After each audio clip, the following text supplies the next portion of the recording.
Hello दोस्तों, आज की कहानी है नाजायज रिश्ता भाग 30।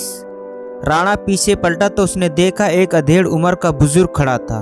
वो मीना के पिताजी थे। वो बोले, इंस्पेक्टर साहब, मेरी बेटी के कातिल का कुछ पता चला या नहीं? अभी तक तो नहीं, उसकी छानबीन कर रहे हैं। जैसे ही कुछ पता चलता है हम आपको खबर कर देंगे। राणा ने उसकी बात का जवाब दिया। ठीक है बेटा, लेकिन उसको फांसी देना, फांसी, ये बोलकर वो रोने लगे। तुकाराम जी, आइए एक बार फिर घटना स्थल का मुआयना कर लें। राणा मीना के टूटे फूटे घर में जाते हुए बोलता है। दोनों अंदर जाते हैं। राणा पलंग के आसपास छानबीन करता है तो उसे वहां कुछ भी नहीं मिलता। तुकाराम साहब जी, ये जो भी है बहुत शातिर है, कोई सबूत ही नहीं छोड़ रहा। राणा, मैं भी यही सोच रहा था तुकाराम जी। तभी फोरेंसिक डिपार्टमेंट से कॉल आता है। Rana, hello, Rohit Rajput sir, forensic department से रोहित राजपूत बोल रहा हूँ। राणा, हाँ बताइए क्या हुआ? राजपूत, सर आप यहाँ आइए, कुछ दिखाना है। राणा, ठीक है, मैं 30 मिनट में पहुँचता हूँ। राजपूत, ओके सर, फिर मिलते हैं। राणा सबको लेकर रवाना हो जाता है। तुकाराम जी, आप सबसे पहले पुलिस स्टेशन पहुंचकर कंट्रोल रूम में जाकर स्क्रीन पर चेक जरूर कर लेना कि सभी कैमरे सही से काम कर रहे हैं या नहीं। राणा बोलता है, ओके सर, आप चिंता न कीजिए, मैं देख लूँगा। राणा ने पुलिस थाने के बाहर सभी को छोड़ दिया और खुद फोरेंसिक डिपार्टमेंट के लिए निकल जाता है। करीब 15 मिनट बाद फोरेंसिक डिपार्टमेंट ऑफिस में जाता है। केबिन का गेट खोलकर राजपूत बोलता है, आइए राणा सर। राणा, आप क्या दिखा रहे थे? राजपूत, फोरेंसिक जांच में हमको कुछ ज़्यादा नहीं मिला। राणा, मतलब? राजपूत, हम घटनास्थल से जो भी लाए थे उनमें ऐसा कुछ नहीं था जिससे कुछ भी पता लग पाए। पोस्टमार्टम हुआ या नहीं? राणा ने राजपूत से पूछा। राजपूत, ये है रिपोर्ट, इसमें तो कुछ भी नहीं है। राणा सतीश राजपूत से बोलता है, सर कुछ अजीब सी बात हुई। राजपूत राणा से बोला, हाँ बताइए।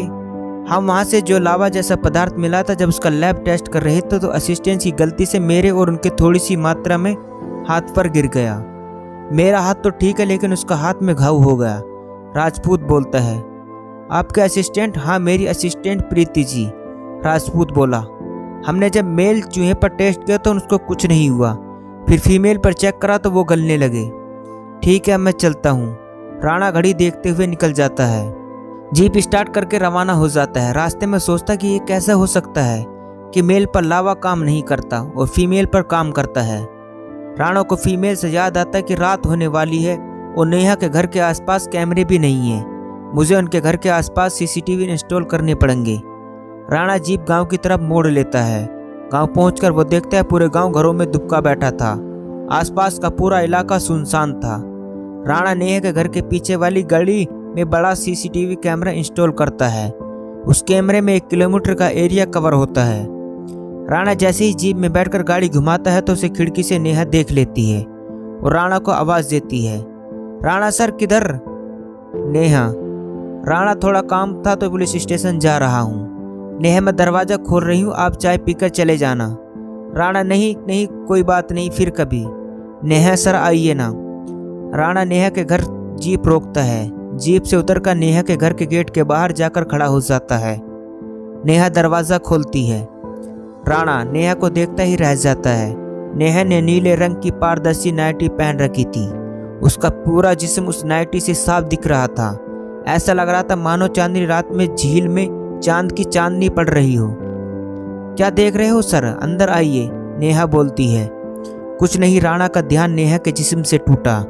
राणा अंदर हुए। नेहा ने कुंडी लगा ली और कमरे की तरफ इशारा करके बोली, आप पलंग पर बैठे, तब तक मैं आपके लिए पीने का इंतजाम करती हूँ। राणा मन ही मन सोचता है कि अगर मैं इससे ज़्यादा देर रुका तो मैं भावना को काबू नहीं कर पाऊंगा। चाय पीकर यहाँ से निकलना होगा। ये लीजिए। नेहा शराब की बोतल और 2 गिलास सामने पड़े टेबल पर रखते हुए बोली। राणा, ये क्या है? नहीं नहीं, रहने दीजिए। नेहा, मेरे साथ पीकर तो देखिए, मज़ा आ जाएगा।